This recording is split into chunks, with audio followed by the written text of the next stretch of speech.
Apologies in advance for the quality of the video in this this video. I'm one-handing a flashlight and a dog's leash, and then in the other hand I've got the phone. So it's not a very stable video to begin with, and moreover, as you'll see mentioned over the course of the video, the first night I came out here, I was planning on dawn being in about half an hour after my arrival, and the light being better outside. And because of the storm coming in and the overcast, the thickness of the clouds, it wasn't daylight until almost 6:37 going on, and by that time I had to get out of there. So I had things to do that day. So I came back at a later day, and you can see that cut later on. I was hoping it would be misty, less misty in the interior of the mines, and it was not. Generally, in my experience, the mist is thickest in the mornings and at dusk. But having said that, the pictures, the still images I got are relatively clean. And I've interspersed those throughout the videos so that you get a slightly more stable, clear look at the things I'm talking about. A fine welcome we have tonight. This up here is the main entrance to the mine, just off Mushroom Road. We're going to walk at least far enough in that I can get to the pallets, hopefully wrap around to the places I've camped in there a couple times. And then I'll go out to the outbuildings, sort of over that way. I believe there was going to be a data storage facility built out here, and there are some unfinished buildings around there that I've camped in as well. Let me get the dog harnessed up, and then we'll forge on in there.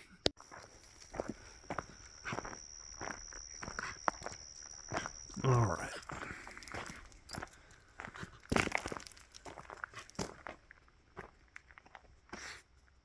It's going to be difficult to communicate some of the scale of the open spaces in here, so I may try and set the camera up and walk away to kind of give a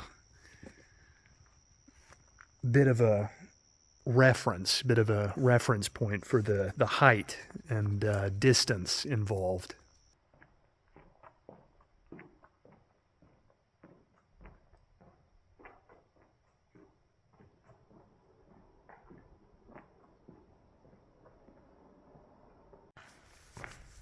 Once the sun is up, we'll have a much better idea of how far in you are relative to the openings at the front that the sun is pouring in through. But you can see we have very many local practitioners of the fine arts have decorated the halls here. This whole main kind of avenue is covered in graffiti, so it does make for a good marker. Anytime you're off here in the maze, finding this huge span, this highway of graffiti is a good marker that you're on the right track to get back out of here.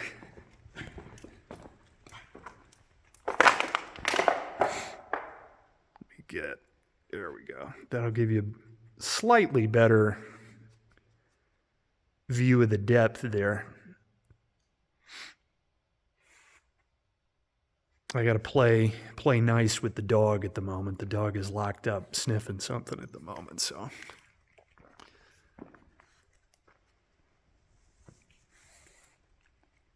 I don't know. Investigating.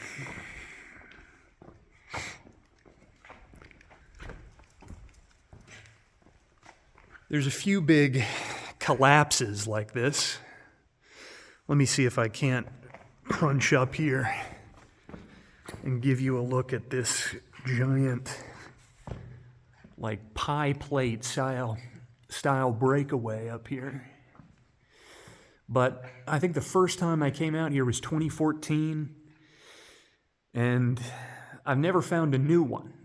So I don't know if that's a good sign or not, but these giant rock slidey sort of collapses, there's only a few in here, and I've only bumped into a few in my time.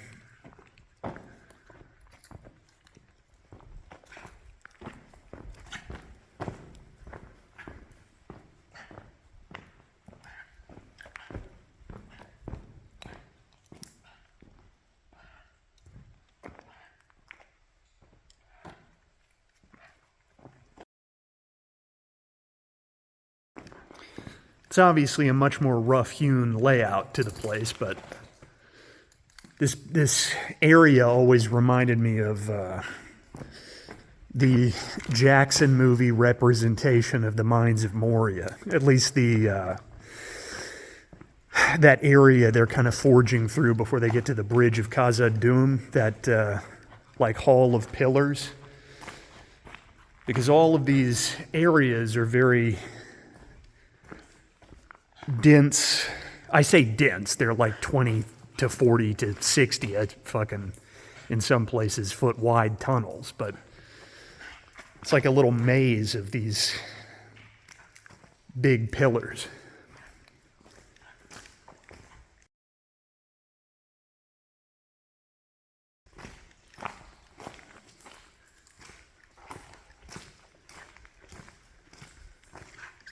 Now that up there, if I'm seeing it correctly, this little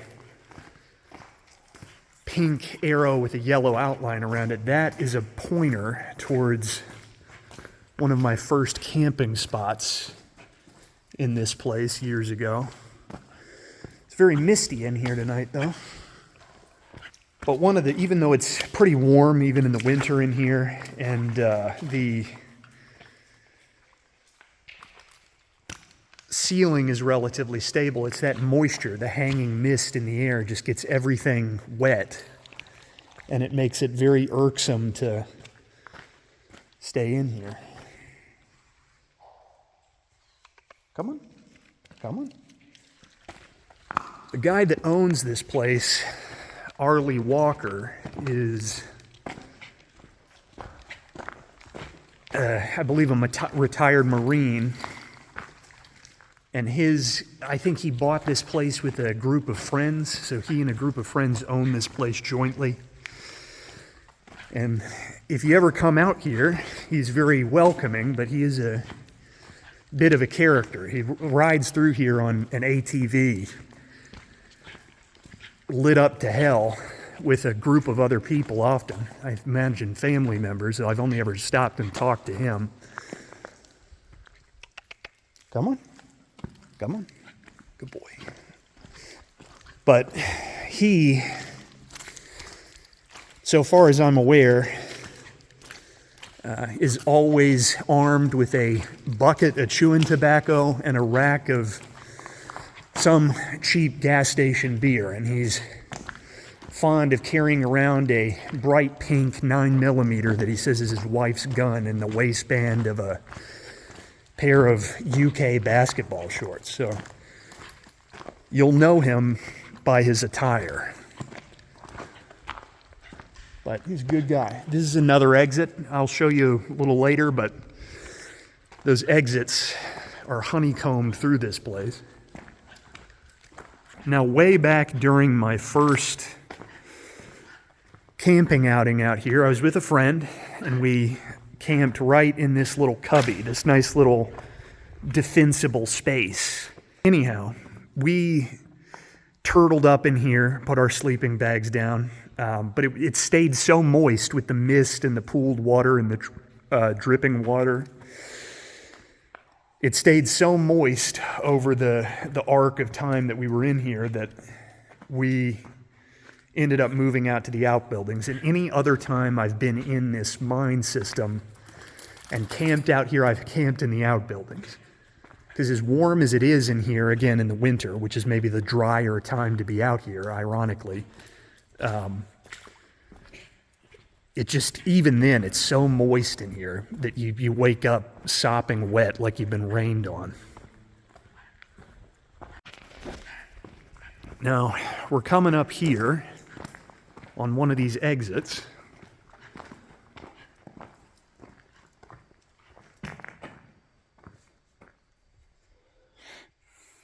Some more investigation is being done.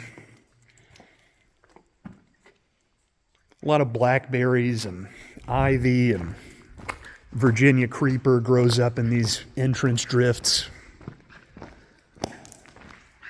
But sometimes these will get so overgrown in the middle of summer that you won't be able to see in here or out due to the foliage. I mean, assuming they get cut back or just the die-off in winter is good enough that they end up being opened back up. But these drifts of rock host just enough nutrients, I guess, to allow these clusters of bushes and shit to grow up in there. We've just crawled out through this side entrance over here. We are faced with a few of these data storage facility outbuildings.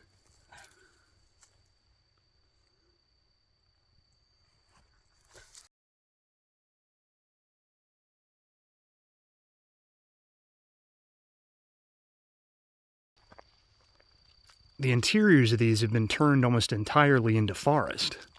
Some of these aren't roofed, you can see. And trees, scrub, have grown up inside to block everything off. But this one coming up here, right down this little gravel track that we're alongside, is the one that I slept in when I was out here alone. And I'm going to see if we can't wrap around into here and take a look inside.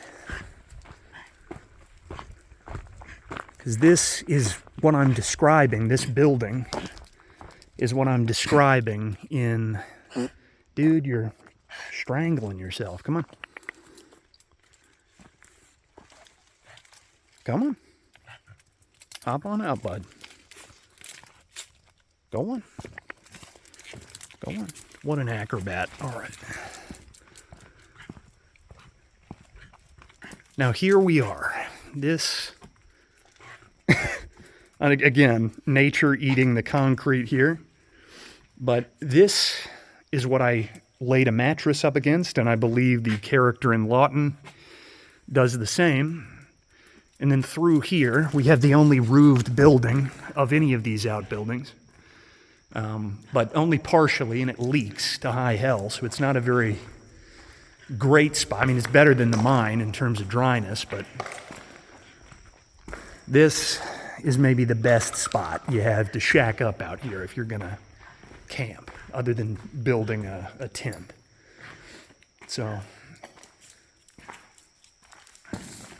but over time, there used to be pallets in here. And over the course of the past decade or so, all of them have been burned for campfires and other things like that out here. So there's just not a lot of them left kicking around at this point. So that's a little bit different. Now this platform up here is also described in the story. This is where the sleeping is taking place, or I guess, barely sleeps at all. But this big loading door, or whatever this was intended to be over here, is the gap in which I've built a lot of my fires, at least years ago when I slept out here relatively regularly with friends or alone. This is where the fires would go up, so you got a good smoke exhaust up there. Now this is the drop-off. So at this doorway, you have a good little drop-off to the ground, just a few feet. Not terribly huge, but just enough. And we know it's summer because this jungle out here is preventing us from having a clear view of the nearest entrance to the mine. Way off that-a-way is an opening in the cliff face that you can just barely glimpse from here. Now I've exaggerated exaggerated it in the story because this wall you can see here obscures it. Even when these trees, this scrub, isn't quite so dense, it's very obscured. You can barely glimpse it through this little window of space. And that is what I'm describing, you know, looking out over the fire towards in the story Lawton. So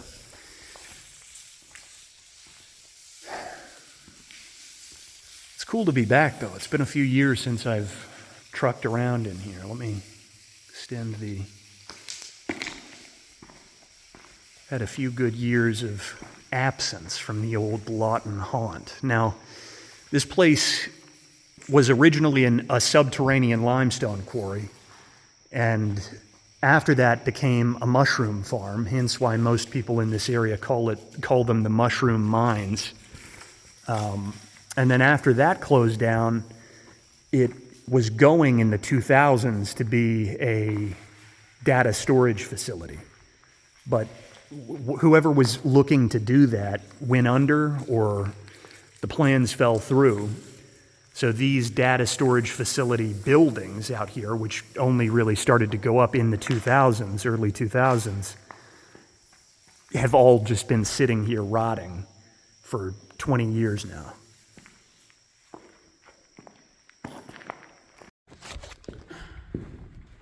All right, we are back at a later date. Hopefully the mist has abated somewhat, and we're going to try to get a little deeper in.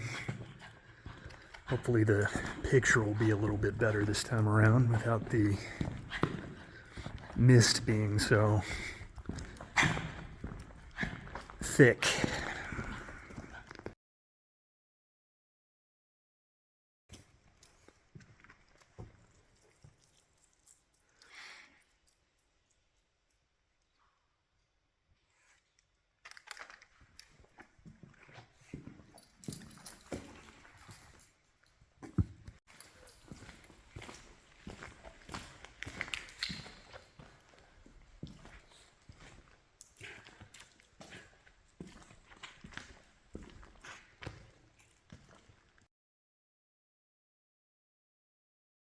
I do believe we are fairly close to the pallets, unless they've all decayed away, which I find a little bit difficult to believe. There's still a fair amount of mist in the air, though, this deep in.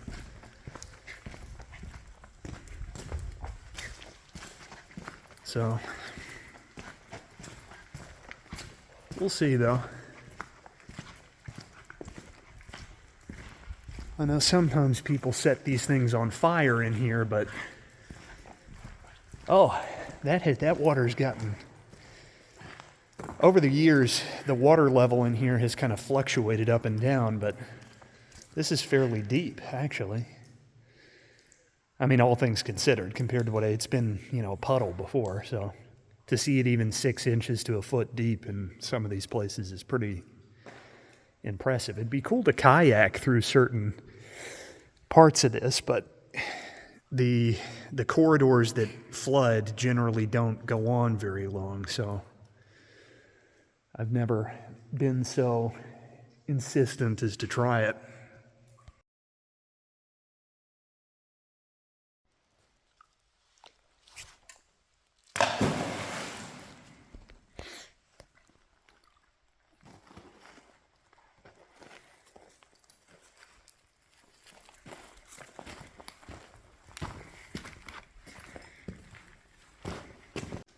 Well, this blows my mind, given there used to be whole corridors of these things in here, but these may well be the last of the pallets in here.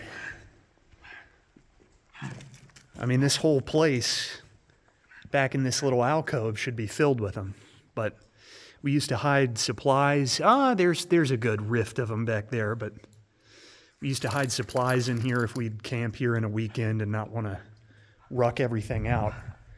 We would just hide it back here. So, but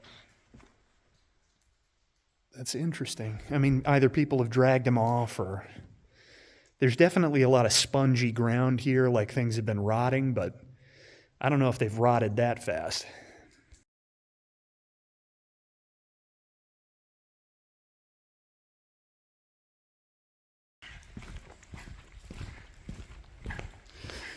You can tell the light's just kind of being eaten up by the mist at this point.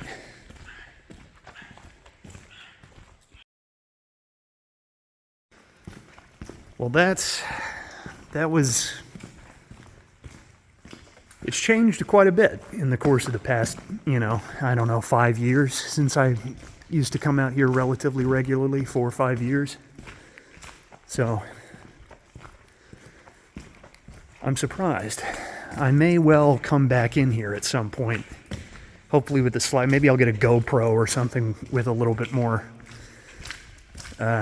aptitude for moisture on the lens to resist the omnipresent mist in here. But it would be cool to come in here with a boat and boat around, especially if there's a big rainfall season, big flood. It would be very nice to come in and see if that affects the water level at all, or see if I can't get, more than 100 yards on a boat before I ground myself on another rift of gravel and trash.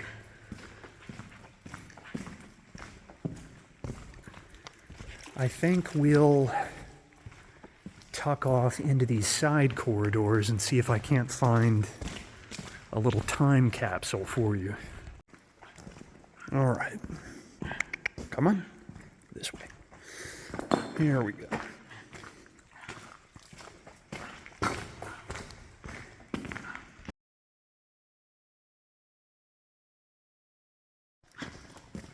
Now, we are at the moment over near the almost rearmost exit. If we're talking about these exits from the road. And I'm going to try to find this thing people around here call the altar. I'm sure it was just like a platform for a shitter at one point. But it's a little cinder block upraised platform. And in the teenager legendary, this is the center of cult activity. There it is.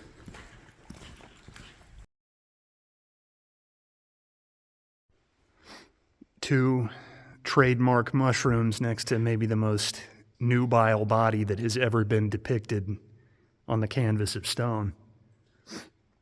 By the looks of things, deeper in here, over to the side, off the main chute, there are more galleries of these pallets. This is more in line with what we would see years ago in here with this. And you can see this little creek, this runoff creek,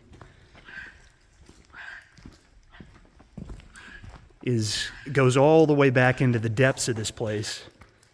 And this is what I'm describing coming out the mouth of a tunnel with stacks of pallets alongside it in the sighting, the initial sighting in Lawton.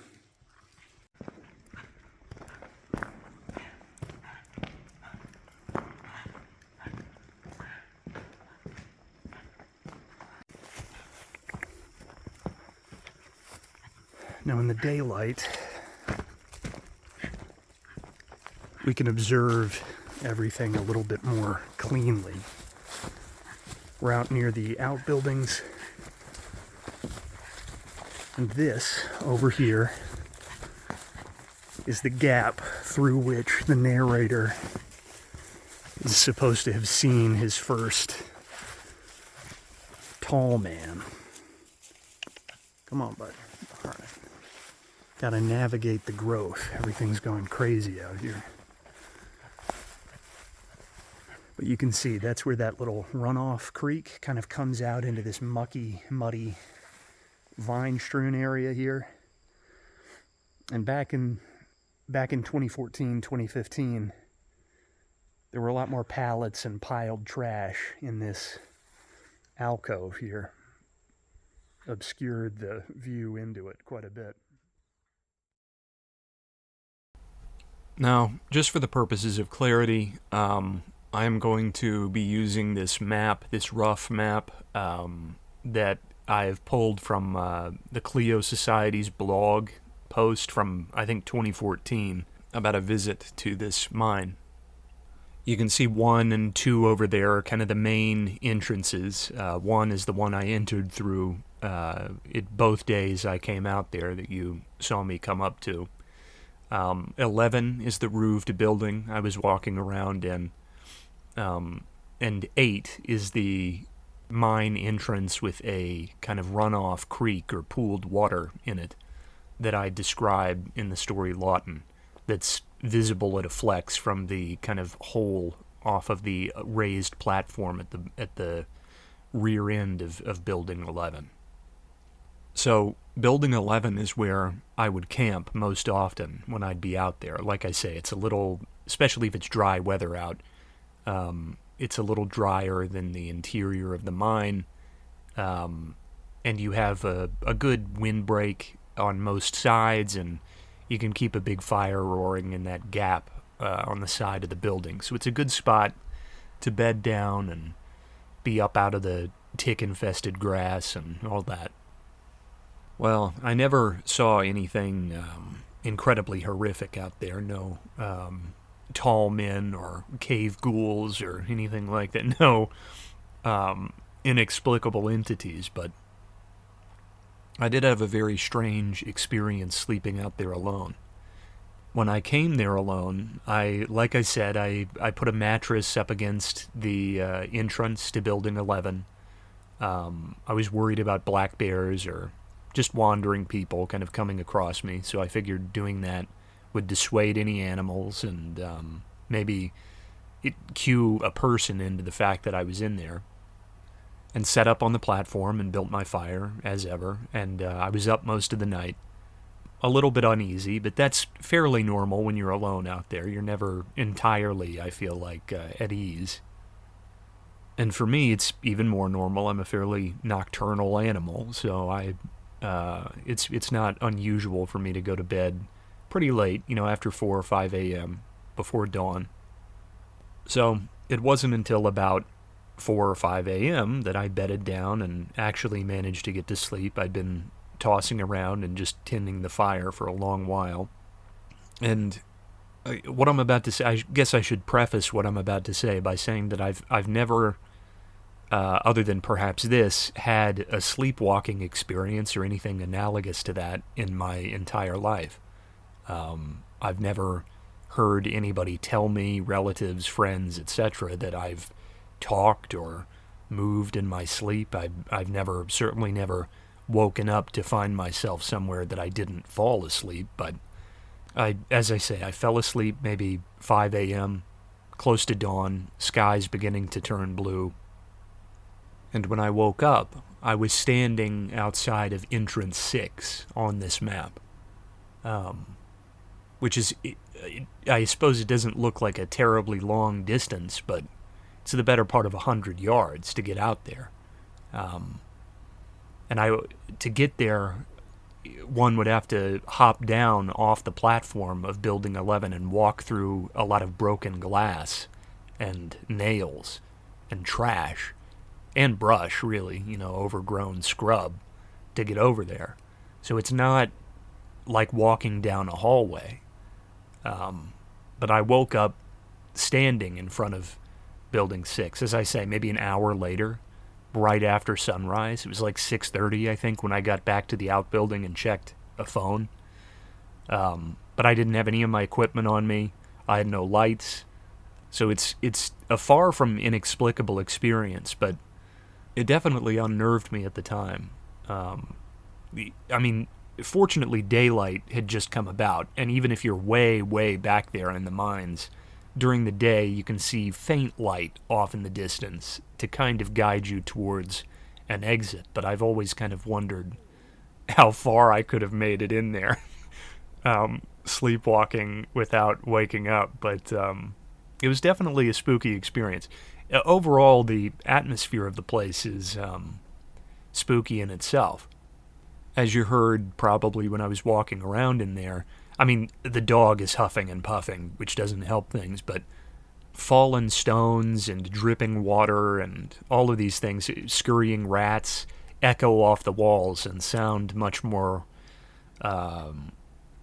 ominous and close than they generally are in most cases. So, and at some point in the future, I may well go back out here and poke around in a much older, less trafficked section of this mine complex that's off at the bottom of the hill up a gravel road, because that's maybe the most eerie of any of these places I've been inside. But it is a phenomenal place to visit if you're anywhere near here. You can waste hours wandering around in there. The if anybody's wondering, the Easter egg, the time capsule I was trying to find and did not find during this video was a I don't know if you remember this guy.